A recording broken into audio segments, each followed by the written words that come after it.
Hi welcome to 9 vibes. నేను మీ శ్రావణి. ఏపీలో సార్వత్రిక ఎన్నికలు ముగిశాయి.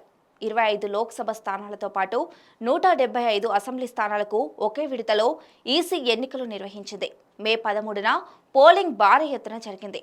రికార్డు స్థాయిలో 82% ఓటింగ్ నమోదైంది. పోలింగ్ శాతం పెరగడంతో అది ప్రభుత్వంపై వ్యతిరేకతని టీడీపీ, బీజేపీ, జనసేన కూటమి లెక్కలు వేసుకుంటుంది. పోటెత్తిన ఓటర్లు ప్రభుత్వానికి మద్దతుగా తరలివచ్చారని వైసీపీ పేర్కొంటోంది. ఎవరి లెక్కలు ఎలా ఉన్నా ఆ 60 లక్షల మందే కీలకమని ఇప్పుడు విశ్లేషకులు అంచనా వేస్తున్నారు.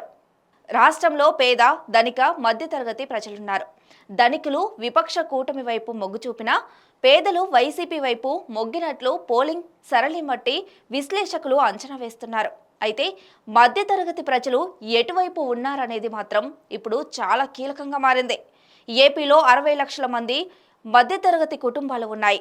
వీరు అధికార వైసీపీ సర్కార్ వైపు మళ్లారా, లేక అధికార పార్టీని గద్దెదించాలని అనుకుంటున్నారా అనేది కీలకంగా మారనుంది.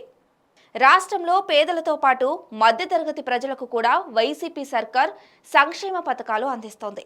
పార్టీలకు అతీతంగా ప్రజల ఆర్థిక స్తోమత ఆధారంగా నవరత్నాలు అందుతున్నాయి.